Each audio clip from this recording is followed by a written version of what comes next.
Hello everyone, good morning, Radhe Radhe. जैसा कि आप देख रहे हैं, ये हमारा लेसन प्लान की कॉपी है। तो आज हम ये देखेंगे कि लेसन प्लान क्या होता है, लेसन प्लान हमें किस तरह से बनाना होता है। ठीक है, तो सबसे पहले ये जानते हैं कि हमें ये शुरुआत कैसे करनी है और लेसन प्लान होता क्या है।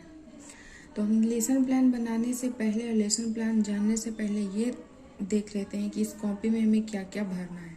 ठीक है, तो पहले हम ये देखेंगे कि देखिए यहाँ पे नेम है, तो यहाँ पे हमें अपना नेम यानी हमारा नाम लिखना है। जो भी आपका नाम हो वो नाम आप यहाँ पे लिख दीजिए। फिर ये सब्जेक्ट है, यहाँ हम इस तरह से सब्जेक्ट लिख देंगे। सब्जेक्ट क्या होगा? सब्जेक्ट आपका ये बीएड फर्स्ट ईयर का असाइनमेंट लेसन प्लान कॉपी है। तो सब्जेक्ट आपका बीएड फर्स्ट ईयर में कुछ और होता है और सेकेंड ईयर में कुछ और हो जाता है। तो जैसे कि हमारा फर्स्ट ईयर में अगर आपका बायोलॉजिकल साइंस होगा तो सेकेंड ईयर में आपका चेंज होकर फिजिकल साइंस हो जाता है। अगर मैथ आपका रहा मैथमेटिक्स फर्स्ट ईयर में तो सेकेंड ईयर में आपका फिजिकल साइंस हो जाएगा। अगर फर्स्ट ईयर में आपका फिजिकल साइंस है तो सेकेंड ईयर में मैथमेटिक्स हो जाता है। इस तरह से हमारा सब्जेक्ट चेंज हो जाता है दोनों ईयर में। बीएड 2 ईयर का कोर्स होता है, ये मैं पहले आपको बता चुकी हूँ। तो आज हम ये देखेंगे कि लेसन प्लान क्या होता है। तो जब हम स्कूल में जाते हैं कि स्टूडेंट्स को पढ़ाते हैं, क्लास में जाते हैं, तो एक हमें क्लास में क्या पढ़ाना है उस पर एक बेस बना कर ले जाना होता है, जिसे हम लोग लेसन प्लान बोलते हैं। जैसे मैंने डिसाइड किया कि मैं स्कूल में जाऊंगी तो सबसे फर्स्ट डे मैं अपना सब्जेक्ट इंट्रोडक्शन दूंगी। ठीक है, सब्जेक्ट इंट्रोडक्शन दूंगी तो सब्जेक्ट इंट्रोडक्शन में मुझे क्या क्या कंटेंट ऐड करना है, किस तरह से उसको एक्सप्लेन करना है, वो टोटल हम एक बेस कॉपी पे लिख लेते हैं। क्या डेफिनेशन देना है, कितने टाइप्स देने हैं, कितना एग्जाम्पल देना है। जैसे कि क्लास ऑलमोस्ट 45 मिनट का होता है, तो 45 मिनट को हम किस तरह से क्लास में मैनेज कर लें ताकि बच्चा बोर भी ना हो, उसे हम कुछ सिखा भी दें, उसे बच्चे को अच्छा भी लगे, और बेस बना कर ले जाते हैं पढ़ाने के लिए चैप्टर वाइज। अपने बुक के कंटेंट आधार पे उसको हम लेसन प्लान बोलते हैं। ठीक है, तो अब हम लेसन प्लान के बारे में जान गए कि क्या है। अब हम किस तरह से बनाएंगे उसके बारे में जानेंगे। ठीक है, तो सबसे पहले यहाँ पे अपना नाम लिखेंगे। सब्जेक्ट हमारा फर्स्ट ईयर में बायोलॉजिकल साइंस है। अगर आपका मैथ्स है तो यहाँ पे मैथ्स लिखिए, केमिस्ट्री है तो आप केमिस्ट्री लिखिए। जो भी आपका सब्जेक्ट मेथड पेपर है वो आप यहाँ पे लिख सकते हैं। फिर यहाँ पे हमारा रोल नंबर भरना होता है कॉलेज का। यूनिवर्सिटी का जब एडमिट कार्ड आ जाता है तब भरना होता है। और कॉलेज का रोल नंबर जो भी आपका हो, जितना बच्चा है उसके अकॉर्डिंग आप अपना रोल नंबर यहाँ लिख दीजिए। फिर यहाँ पे सेशन होगा, सेशन आपका क्या है, 21, 23, 22, 24, 24, 26 या 23, 25, उस तरह से आप सेशन अपना भर सकते हैं। अब हम देखेंगे कि ये लेसन प्लान हमें शुरुआत किस तरह से करना है। ठीक, तो देखिए यहाँ पे भी आपको रहता है, ये प्रमाण पत्र होता है। यहाँ पे आपको लेसन प्लान में जाते हैं, हम लोग को स्कूल में लेसन प्लान बनाने के लिए स्कूल भेजा जाता है, तब हम लोग को ये लेसन प्लान बनाना होता है। तो वहाँ जो हमारे कॉलेज से हमारी सुपरवाइजर जाती हैं या जाते हैं, वो यहाँ पे साइन करती हैं। यहाँ पे उनका पूरा नाम होता है और यहाँ पे डेट, किस डेट को ये सिग्नेचर हुआ है, किस डेट को ये पूरा लेसन प्लान कॉपी चेक किया गया है, उसका डेट यहाँ पे दिया जाता है। तो ये इस तरह से बनाया जाता है। और यहाँ पे भी उन्हीं का दिया हुआ रहेगा कि मेरी देख रेख में ये लेसन प्लान बनाया गया है यहाँ। तो अब हम देखेंगे यहाँ पे नंबर 1 लिखेंगे क्योंकि हमारा ये शुरुआत है। तो लेसन प्लान नंबर 1, यहाँ पे हम 1 लिखेंगे। इस तरह से मैं आपको दिखाती हूँ।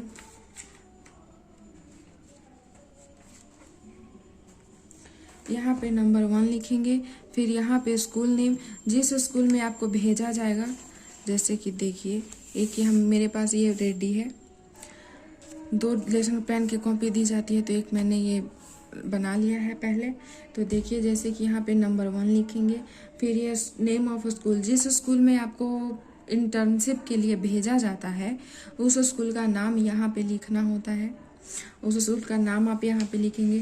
फिर नेम ऑफ प्यूपिल टीचर, प्यूपिल टीचर यानी कि जो पढ़ भी रहा हो और पढ़ा भी रहा हो, जैसे कि बीएड वाले स्टूडेंट्स होते हैं, जैसे कि हम लोग हैं, तो यहाँ पे अपना नाम लिखना है, ठीक है। फिर ये है क्लास, तो क्लास किस क्लास का आप लेसन प्लान बना रही हैं, किस क्लास में आपको पढ़ाने के लिए भेजा जा रहा है, और किस क्लास का आप लेसन प्लान इस पे बना रही हैं, किस सब्जेक्ट का है, वो किस क्लास का है सब्जेक्ट, उसके बारे में यहाँ पे इंफॉर्मेशन देना है। तो ये क्लास हमारा 9th का लेसन प्लान है। फिर सब्जेक्ट क्या है, किस सब्जेक्ट से आप बना रही हैं, तो बायोलॉजी है, तो यहाँ बायोलॉजी मैंने लिखा है। पाठ मतलब लेसन प्लान, आप जिस लेसन प्लान आप बना रही हैं वो कौन से चैप्टर में है, 9th क्लास के कौन से चैप्टर में वो है, तो चैप्टर नंबर 5 में है। टॉपिक क्या है जो चैप्टर नंबर 5 में है, the cell the fundamental unit of life है, ठीक है। तो यहाँ पे डेट, आप किस डेट को ये लेसन प्लान बना रही हैं वो डेट यहाँ पे भरना है। फिर ड्यूरेशन, क्लास मिनिमम कितने टाइम का होता है, जिस टाइम आप पढ़ा रहे हैं स्कूल में, जिस टाइम आपको इंटर्नशिप के लिए भेजा गया है उस टाइम आपका स्कूल का पीरियड कितने मिनट का होता है वो यहाँ पे ड्यूरेशन में भरना होता है, ठीक है। फिर पीरियड, आप कौन सा क्लास ले रही हैं, फर्स्ट क्लास ले रही हैं, second class, third class, fourth class, period आपको यहाँ पे भरना है, ठीक। फिर यहाँ पे है जनरल एम्स, तो जनरल एम्स में होता है कि बच्चों को अपने सब्जेक्ट के प्रति ऐसा अट्रैक्ट करना, ऐसा ही उनमें इंटरेस्ट जगाना ताकि वो आपका सब्जेक्ट पढ़ने के लिए रेडी हो जाए।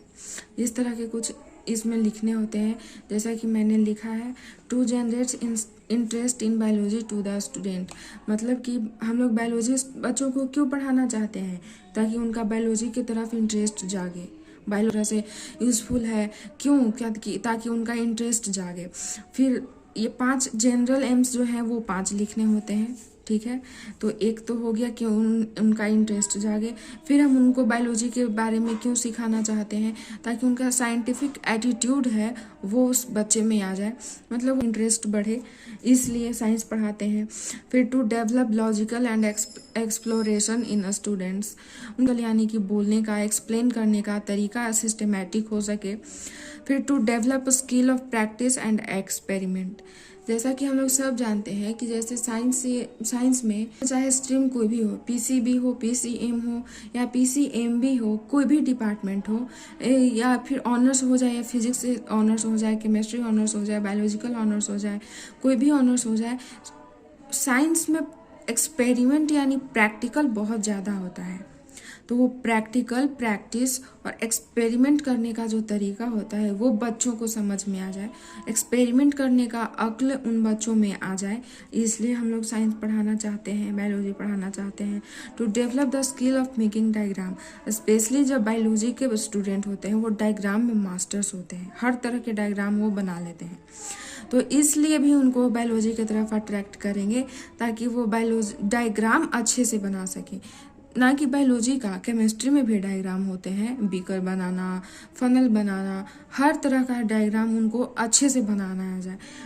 फिजिक्स ऑब्जेक्टिव्स, मतलब कि एक जनरल एम्स और एक स्पेसिफिक एम्स, तो जनरल एम्स 5 लिखना होता है और स्पेसिफिक एम्स 3, ये क्योंकि ये मेन होते हैं, ये इस तरह से नहीं, ये तो सब्जेक्ट के अकॉर्डिंग है, जैसे कि बायोलॉजी हमारा सब्जेक्ट है तो ये सब्जेक्ट के अकॉर्डिंग हुआ इसका जनरल एम्स, कि वो सब्जेक्ट में क्यों इंटरेस्ट ले।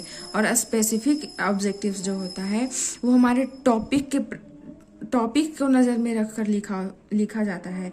जैसे कि हमारा टॉपिक सेल है तो हम स्पेसिफिक ऑब्जेक्टिव्स भी सेल से बनाएंगे, जैसे कि they will know the importance of cell, हम बच्चों को सेल के बारे में क्यों पढ़ा रहे हैं, ताकि वो सेल के बारे में जान सके कि सेल हमारे शरीर के लिए कितना इम्पोर्टेंट है, अगर सेल ना हो तो हमारे शरीर के साथ क्या होगा, शरीर बनेगा भी या नहीं बनेगा, इसलिए हम सेल के बारे में बच्चों को पढ़ा रहे हैं।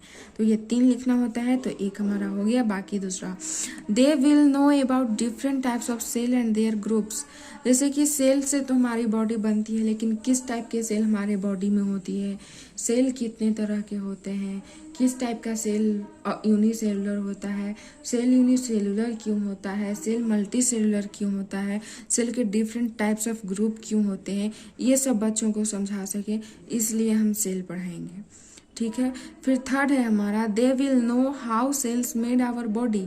उनको ये बच्चों को जानकारी शुरू से दी जाती है कि हमारे बॉडी जो है सेल से बने होते हैं, ठीक है। तो हमारा जो सेल होता है वो हमारी बॉडी को बनाता किस तरह से है, सेल ही क्यों बनाता है, बाकी कोई और क्यों नहीं बना सकता, ये सब हम बच्चों को जानकारी देंगे। इसलिए स्पेसिफिक ऑब्जेक्टिव जो है वो हमारे टॉपिक के अकॉर्डिंग बनाया जाता है और जनरल एम्स जो है वो हमारे सब्जेक्ट के अकॉर्डिंग बनाया जाता है, ठीक है। और यहाँ है मेथड्स ऑफ टीचिंग। ये है हमारा मेथड्स ऑफ टीचिंग। तो मेथड्स ऑफ टीचिंग में आप बच्चों को किस तरह से समझाएंगे। जैसे आपको सेल के बारे में बताना है तो सेल में डायग्राम भी है, लेकिन डायग्राम को भी समझाना पड़ता है। डायग्राम तो आप बना दीजिएगा तो बच्चा बोलेगा सर मैम ये डायग्राम किस चीज़ का है, तो आपको डायग्राम भी बताना पड़ता है। तो इस टीचिंग मेथड क्या हो जाएगा, explanation method. Teaching method, explanation method. फिर मैक्सिम्स ऑफ टीचिंग यानी शिक्षण सूत्र। शिक्षक मतलब स्टूडेंट को पढ़ाने का फॉर्मूला क्या होता है, तो फ्रॉम नॉन टू अननोन। क्योंकि जब हम क्लास में जाते हैं तो सबसे पहले बच्चों से ये पूछते हैं कि या हम पहले उस सब्जेक्ट को जो पढ़ाएंगे उसके अकॉर्डिंग पढ़ाएंगे, फिर उसके पूछेंगे जो हमें सब्जेक्ट पढ़ाना है उसके अकॉर्डिंग उससे पूछेंगे कि तुम इसके बारे में क्या क्या जानते हो। फिर बच्चा बताएगा तो फिर और पूछेंगे, फिर और पूछेंगे, जब तक बच्चा थोड़ा बहुत फंस ना जाए, जैसा कि आप उसके आंसर से सेटिस्फाइड ना हो जाए, तब तक आपको क्वेश्चन उससे पूछना है। तो जितना वो जानता है उससे नहीं जानता है उसके तरफ आपको बताना है। तो फ्रॉम नॉन टू अननोन, इस तरह से हमें पढ़ाना होता है। फिर है हमारा टीचिंग एड्स। टीचिंग एड्स क्या है, आपको सेल भी दे दिया गया, ठीक है, आप सेल उसको पढ़ा रही हैं, आपको पूरा क्लास दे दिया गया, आप क्लास उसका ले रहे हैं, ठीक है, और आपको पढ़ाने का तरीका भी पता है कि इस तरह से हमें बच्चे से क्वेश्चन करना है, इस तरह से हमें उसको समझाना है। लेकिन जो पढ़ाने के लिए ज़रूरी चीज़ होता है वो आपके पास नहीं है। तो वो ज़रूरी चीज़ क्या होता है जिसके बिना आप नहीं पढ़ा सकते हैं, वो है चॉक। क्योंकि आपके पास बोर्ड भी है और सारा मटेरियल भी है, लेकिन बच्चे को समझाने के लिए, डायग्राम बनाने के लिए ना चॉक है ना मार्कर है।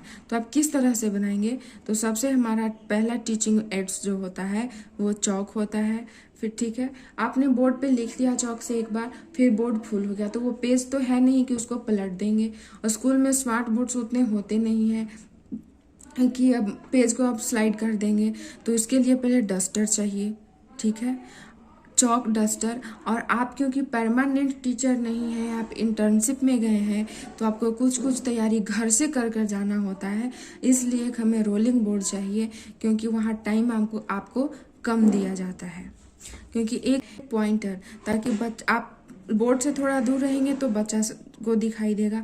आपने बोर्ड पर लिख दिया और आपका हाथ वहाँ तक पहुँच नहीं रहा है, इसलिए एक पॉइंटर चाहिए ताकि बच्चे को बता सके कि ये है। जैसे कि मेरे पास ये पेन है तो मैं पेन से आपको समझा रही हूँ कि ये है, ये है, इस तरह से आपको बताना है। ये टॉपिक है, ये जनरल एम्स है, यहाँ स्कूल का नाम लिखना है, यहाँ सब्जेक्ट लिखना है। इस तरह का पेन जो है हमारा पॉइंटर का काम कर रहा है यहाँ, ठीक है। फिर बुक, आप लेसन प्लान घर से बना कर गए हैं, ठीक है। हो सकता है आप इंग्लिश मीडियम से पढ़े हो और आपको हिंदी मीडियम में भेज दे, और आपने लेसन प्लान भी हिंदी मीडियम से में नहीं बल्कि इंग्लिश मीडियम में बनाया है। तो आपको समझा तो देंगी आप इंग्लिश में, हिंदी में आप समझा देंगे क्योंकि आपने हिंदी में समझा हुआ है, आपको इंग्लिश का हिंदी करने आता है, ठीक है। पर आप उतने परफेक्टली लैंग्वेज हिंदी नहीं लिखवा पाएंगे जितना बिहार बोर्ड के स्टूडेंट्स को चाहिए। इसलिए बुक भी मोस्ट इम्पॉर्टेंट है। और आप हो सकता है बिहार बोर्ड से पढ़े हो और आपको सीबीएसई बोर्ड में भेज दे, उसके लिए भी बुक इम्पॉर्टेंट है। और बहुत सारे होते हैं जैसे कि ब्लैक बोर्ड, किसी स्कूल में ब्लैक बोर्ड भी नहीं होता है, तो ब्लैक बोर्ड भी एक टीचिंग एड है, हम इस तरह से लिखेंगे। फिर है हमारा प्रीवियस नॉलेज।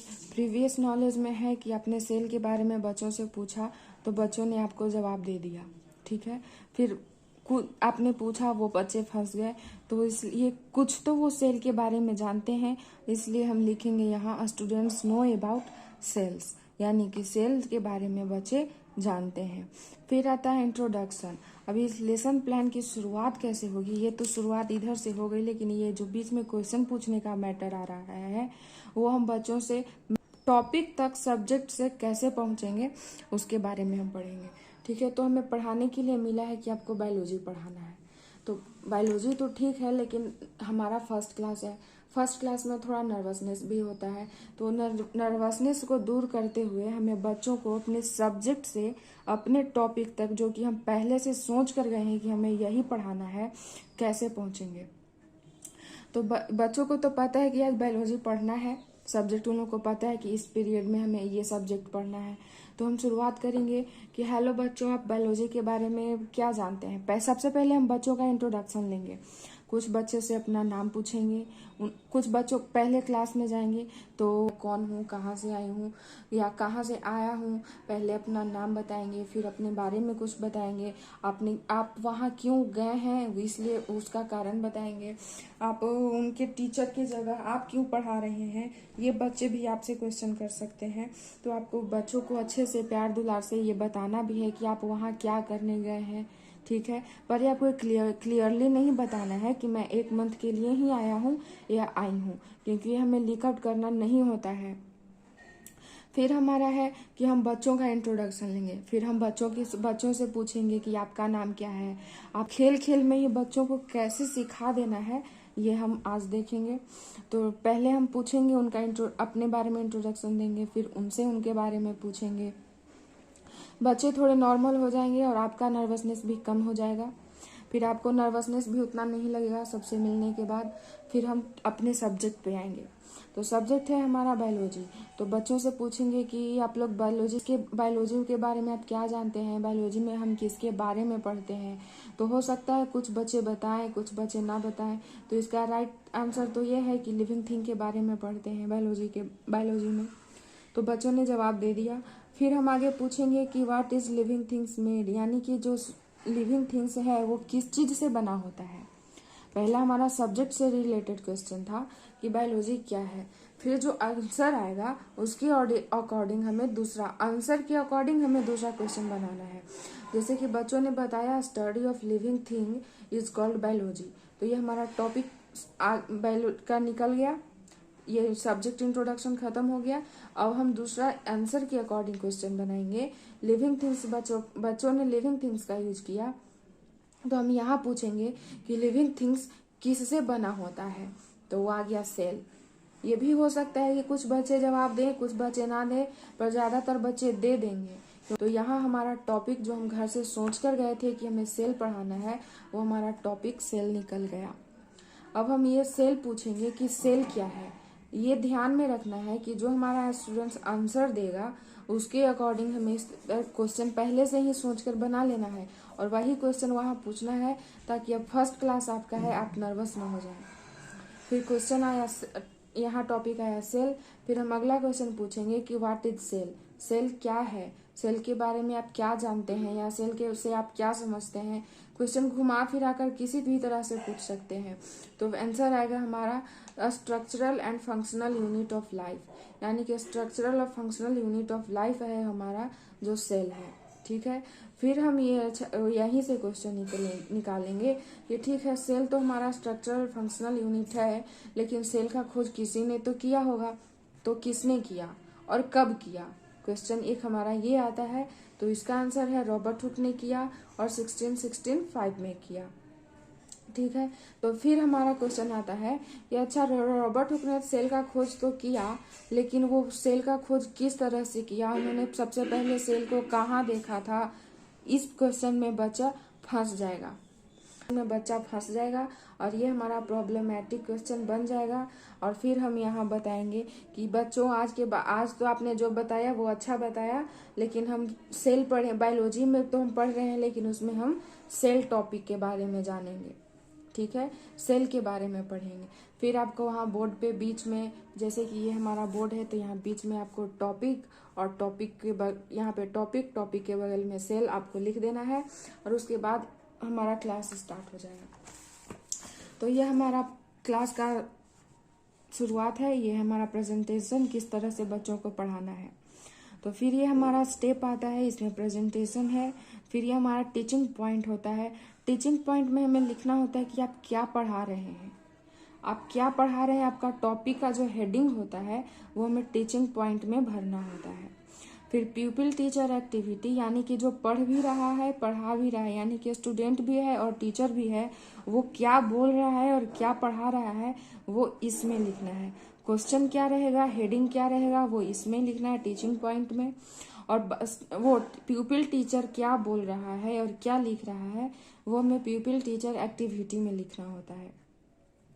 और यहाँ पे आपको सिर्फ ये लिखना होता है कि बच्चे क्लास में आप पढ़ा रही हैं उसके दौरान क्या कर रहे हैं, सुन रहे हैं, झगड़ा कर रहे हैं, वो क्लास में कुछ भी करें, लेकिन आपको यहाँ लिखना है कि बच्चे सुन रहे हैं। आप ये इसमें नहीं, प्यूपिल एक्टिविटीज में ये नहीं लिखना कि बच्चे झगड़ा कर रहे हैं, नहीं तो क्वेश्चन आपके ऊपर आ जाएगा कि आप पढ़ा रहे थे तो बच्चे झगड़ा क्यों कर रहे थे, फिर आपका ये सारा गलत हो जाएगा। इसलिए ध्यान यही रखना है कि बच्चे क्लास में कुछ भी करें, आपको इस कॉपी में यही लिखना है कि बच्चे ध्यान से सुन रहे हैं। फिर यहाँ पे है black board summary. Black board summary पे आपने यहाँ पे ब्लैक बोर्ड पे लिखा है टॉपिक सेल, तो यहाँ हम सेल लिख देंगे। फिर आप जो भी बोर्ड पे नोट्स पॉइंट देते जाएंगे वो इसमें आपको ब्लैक बोर्ड में लिखते जाना है, क्योंकि ये हमारा कॉपी का ब्लैक बोर्ड है। ठीक, तो हम देखते हैं कि हम चैप्टर का स्टार्टिंग कैसे करेंगे। तो क्वेश्चन में मैंने पूछ लिया था कि व्हाट इज सेल, तो यहाँ पे सेल लिख देंगे। पहला हमारा टीचिंग पॉइंट होगा, पहले हमारा टॉपिक सेल हो जाएगा ब्लैक बोर्ड का, फिर उसके नीचे आ जाएगा व्हाट इज सेल। सेल का डिफिनेशन देंगे, the basic structural and functional unit of life is called cell. ठीक है, बच्चे ध्यान से सुन रहे हैं, स्टूडेंट्स लिसनिंग अटेंटिवली। ठीक है, फिर हमारा दूसरा क्वेश्चन आया डिस्कवरी ऑफ सेल। दूसरा पॉइंट आया, उस सेल टॉपिक का दूसरा पॉइंट आया हमारा डिस्कवरी ऑफ सेल। ये टीचिंग पॉइंट ऑलमोस्ट आपको 5 लिखने होते हैं, तो एक हमारा ये है और दूसरा हमारा डिस्कवरी ऑफ सेल है। तो सेल की डिस्कवरी किसने की उसके बारे में हम लोग पढ़ेंगे।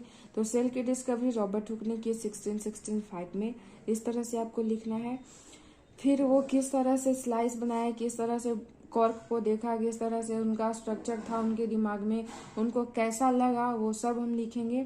जैसे कि he examining a thin slice of cork which resemble the structure of a honey bee comb consisting of many little rooms. इस तरह से हम देखेंगे कि उन्होंने एक कॉर्क का स्लाइस लिया, उसमें से पतला एक कट किया और माइक्रोस्कोप में देखा तो उनको मधुमक्खी का जो छत्ता होता है, जो वो अपने हनी के लिए बनाकर ही हाइव रखता है, उसके जैसा उनको लगा। छत्ता में देखते हैं कि बहुत सारे छोटे छोटे कंपार्टमेंट्स होते हैं, जिसमें से वो हनी भी आता है और अपना पॉलिनेट करके चला जाता है। एंथर का लेकर आता है वो और इसमें पॉलिनेट करके चला जाता है, पॉलिनेशन इसमें रख देता है अपने छोटे छोटे कंपार्टमेंट्स में। तो वो छोटा छोटा जो कंपार्टमेंट्स होता है, हनी कॉम्ब यानी कि जो छोटा छोटा कंपार्टमेंट्स होता है, एक रूम की तरह लगता है। छोटा छोटा रूम होता है ना, जैसे लॉज में एक बड़ा सा लॉज है, उसमें छोटे छोटे बहुत सारे कमरे रेंट पर देने के लिए बनाए जाते हैं, उस तरह का उनको देखने में लगा था, तो उन्होंने अपने बुक में बताया, तो हम वो उसके बारे में लिखेंगे। फिर ये कॉर्क क्या है, कोई बच्चा ये भी पूछ सकता है कि सर या मैम कॉर्क होता क्या है। तो कॉर्क एक सबस्टांस है जो कि बार्क, ट्री के बार्क से लिया जाता है। तो कुछ स्टूडेंट ये भी पूछ सकते हैं कि तो ये बार्क क्या होता है। तो बार्क जो पेड़ होता है उसके एक्सटर्नल पार्ट जो यानी कि जो सेल वॉल डेड होने लगते हैं और पेड़ से अलग होने लगते हैं, लेकिन अलग पूरी तरह से होते नहीं है, उसमें थोड़ा बहुत अटैच्ड रहते हैं, उसको हम लोग बार्क बोलते हैं। फिर जो हमारा सेल है वो कहाँ से आया है, तो लैटिन वर्ड सेल्यूला से आया है। सेल्यूला का मतलब होता है सेल, जो कि एक लैटिन वर्ड है। फिर ये हमारा है हो गया ये प्यूपिल टीचर एक्टिविटी, इतना हमने कर लिया। फिर ये प्यूपिल एक्टिविटीज यानी कि बच्चे का आपके क्लास में क्या कर रहे हैं, तो वो तो ध्यान से सुन ही रहे हैं, यही लिखना है आपको।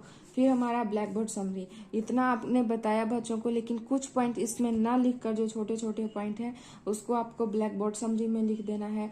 जैसे कि Robert Hooke is known as the father of cell, उन्होंने सेल का पहली बार देखा था, पहली बार सेल के बारे में बताया, इसलिए उन्हें सेल का फादर बोला जाता है। हम ये भी लिखेंगे। बार्क सेल उन्होंने कहाँ से लिया था, किस पेड़ से लिया था, कोई बच्चा ये भी पूछ सकता है, या नहीं भी पूछे तो आपको नोट्स पॉइंट में ब्लैक बोर्ड समरी में आपको बता देना है कि बार्क सेल एक सर्ब से लिया गया था। जैसे प्लांट होता है, हर्ब होता है, सर्ब होता है, उस तरह से एक सर्ब प्लांट था क्वेरकस नाम का, उससे उन्होंने बार्क को लिया था। फिर आपको कॉर्क सेल का डायग्राम बनाकर छोटा सा रफली स्टूडेंट को दिखा देना है कि इस तरह का कॉर्क सेल होता है। देखिए मधुमक्खी के छत्ते की तरह छोटा छोटा कंपार्टमेंट्स है। फिर हम आगे देखेंगे, हमारा टीचिंग पॉइंट फिर वही चल रहा है, डिस्कवरी ऑफ सेल। फिर आपको उसमें इतना पॉइंट्स दे देना है और बीच में आपको बताने के बाद बच्चों से क्वेश्चन भी पूछ लेना है बीच बीच में। जैसे कि मैंने पहले एक पॉइंट और लिखवाया, study of cell and its structure is called cytology, यानी कि जो हम लोग सेल और उसके स्ट्रक्चर के बारे में पढ़ते हैं, जिसको हम लोग साइटोलॉजी बोलते हैं, साइटोलॉजी कहते हैं। और ये इतना teaching formation discovery of cell तक मैंने जितना भी पॉइंट पढ़ाया, उसके बाद मैंने 2 क्वेश्चन पूछ लिया, उसका आंसर आपको प्यूपिल एक्टिविटीज में लिखना है, क्योंकि आप क्वेश्चन पूछ रहे हैं, प्यूपिल टीचर क्वेश्चन पूछ रहे हैं, तो जवाब प्यूपिल ही देंगे, इसलिए आपको प्यूपिल में उनका आंसर खुद से लिख देना है। Study of cell is called, तो उस प्यूपिल एक्टिविटी में लिख देना है साइटोलॉजी, यानी कि बच्चों ने बताया है कि जो हम सेल के बारे में जिस चीज में हम लोग सेल के बारे में पढ़ते हैं उसको साइटोलॉजी बोलते हैं। फिर बोलेंगे who discover cell and in which year, मतलब कि सेल का खोज किसने किया और कब किया, तो ये भी मैं पहले पढ़ा चुकी हूँ, इसलिए इसमें लिखेंगे आंसर खुद से लिखना है, ये नहीं कि आपके बदले आपके बच्चे आकर लिखेंगे। तो इसमें आपको लिखना है रॉबर्ट हुक इन 1665।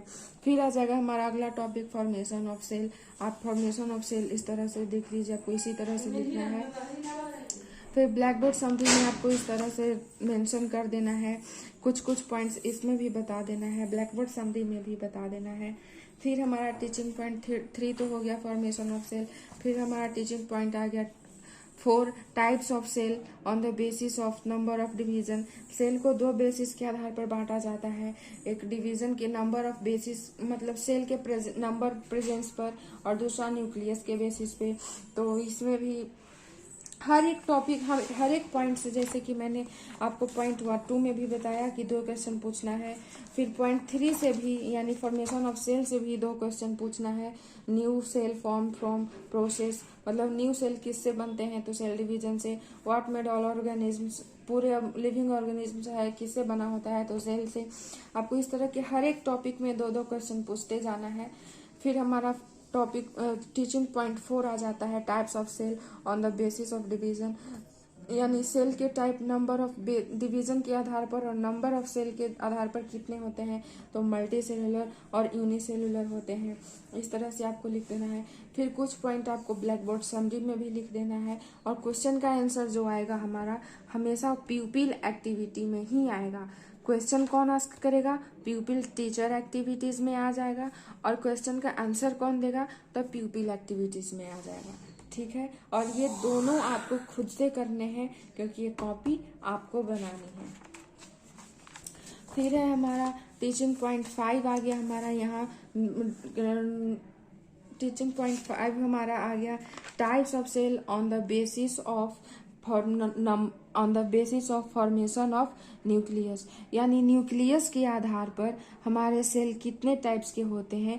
ये हमारा 5वां टीचिंग पॉइंट है, हो गया prokaryotic cell and eukaryotic cell. इस तरह से कुछ पॉइंट्स आपको इसमें भी लिखने हैं।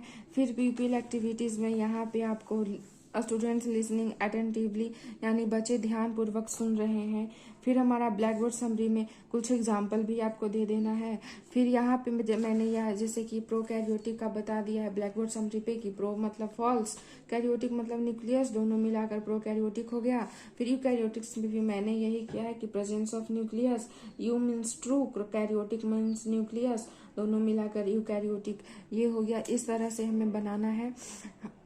इस तरह से हमारा black board summary, प्यूपिल teacher activities and प्यूपिल activities teaching point सारा हमारा बनते जाएगा।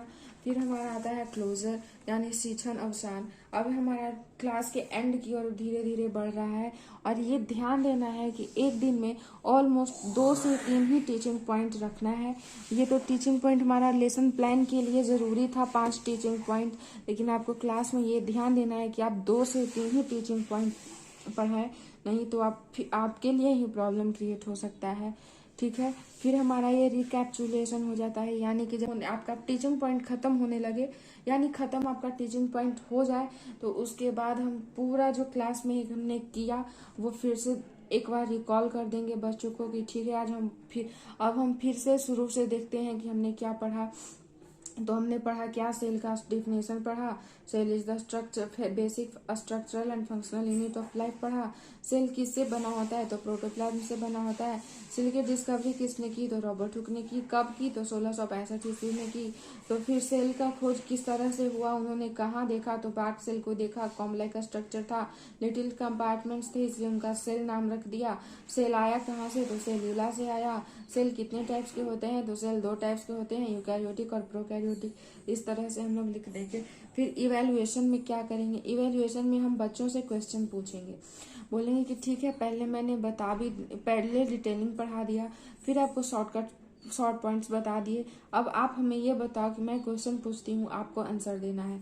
फिर आप क्वेश्चन पूछेंगे कि हमारा सेल क्या है, तो बच्चे जवाब देंगे, उसका आंसर भी आपको इवैल्यूएशन में खुद से ही लिखना है। अब ये नहीं कि बच्चे से लिखवाना है, आपको खुद से ही आंसर लिखना है इसमें कि cell structural and functional unit of life होता है। सेल को खोज किसने किया तो रॉबर्ट हुक ने किया। सेल बना किससे तो प्रोटोप्लाज्म से बना। On the basis of nucleus formation how many types of cells होते हैं, तो यहाँ पे 2 होते हैं। मैंने यहाँ पे नाम नहीं पूछा था इसलिए नाम नहीं लिखेंगे। लेसन प्लान में हमें वही चीज लिखनी है जो सीधा सीधा पूछा जाए। ठीक है, फिर रिकैप्चुलेशन होगा, इवैल्यूएशन हो गया, फिर इवैल्यूएशन के बाद हमारा होम असेसमेंट आ जाएगा, यानी कि जो हमने क्लास में आज पढ़ाया है उसी के बेसिस पर बच्चों को होमवर्क देना होता है। तो हमने आज यूनिसेलुलर भी पढ़ा दिया, मल्टीसेलुलर भी पढ़ा दिया, तो होमवर्क ज़्यादा नहीं, बस 1 या 2 ही देना होता है। और मल्टी सेलुलर में डायग्राम के साथ इसका डिफरेंस लिखकर होमवर्क में लाना है। हम बच्चों को इस तरह से समझा देंगे और बोर्ड पे लिख देंगे। फिर हमारा यहाँ पे आता है पॉइंट लास्ट वाला है हमारा, जो कि ये है हमारा यहाँ पे डेट, आपने किस डेट को ये असाइनमेंट ये लेसन प्लान बनाया है उसका डेट हम यहाँ लिखेंगे। फिर हमारा यहाँ पे जो हमारे जब लेसन प्लान में हम स्कूल में जाते हैं इंटर्नशिप में, तो हमारे साथ हमारे कॉलेज की एक मैम या सर जाते हैं जिनको हम लोग सुपरवाइजर बोलते हैं। यहाँ पे उनका सिग्नेचर होगा, हमारे सुपरवाइजर मैम का यहाँ पे या सर का होगा। जैसे कि मेरे कॉलेज में मेरे साथ मेरी मैम गई थी, इसलिए यहाँ पे हमारे मैम का सिग्नेचर है। फिर ये डेट और हमारे सुपरवाइजर सिग्नेचर के बीच में आपको जिस स्कूल में आपको भेजा गया है वहाँ का HM का हेडमास्टर का आपका साइन यहाँ पे होता है, इसलिए इसका ध्यान रखें कि ये ज़रूर होता है और आप लोग भी ध्यान से करवा लीजिए। फिर हम ये बात कर लेते हैं कि ये हमारा एक लेसन प्लान कंप्लीट हो गया। आपको अपने स्कूल के लिए अपने इंटर्नशिप के लिए इसी तरह से सारे लेसन प्लान्स बनाने होते हैं। और हम ये भी जान लेते हैं कि फर्स्ट ईयर में हमें 5 लेसन प्लान बनाने होते हैं, जैसे कि हमने ये एक बनाया है। फिर हमारा ये देखिए, ये हमारा दूसरा लेसन प्लान है। आप टीचिंग पॉइंट सेम रख सकते हैं, ये आपका टीचिंग पॉइंट इसमें बदल जाएगा, सब्जेक्ट सेम रहेगा, टॉपिक भी चेंज हो जाएगा। और ये हमें इस तरह से लेसन प्लान बनाना होता है, जैसे कि आपने देखा है। इस बात का आप ध्यान रखिएगा और अच्छे से बनाना है। फिर एक बार मैं आपको बता देती हूँ, पीपल टीचर एक्टिविटी में आपका बोला हुआ, आपका लिखा हुआ ब्लैक बोर्ड में थोड़ा थोड़ा समरी ज़रूर देना है। और पीपल एक्टिविटीज़ में जो बच्चे करेंगे वो लिखना है। बच्चे क्लास में जो भी करें, लेकिन आपको सिर्फ यही लिखना है कि बच्चे जवाब भी दे रहे हैं और आराम से ध्यानपूर्वक सुन भी रहे हैं। इस तरह से फिर होमवर्क हमारा हो जाएगा। जैसा कि मैंने आपको बताया, ये हमारा होमवर्क हो जाएगा। रिकैप्चुलेशन, इवैल्यूएशन सारा हमारा हो जाएगा। आई होप कि आपको समझ में आया हो। Thank you.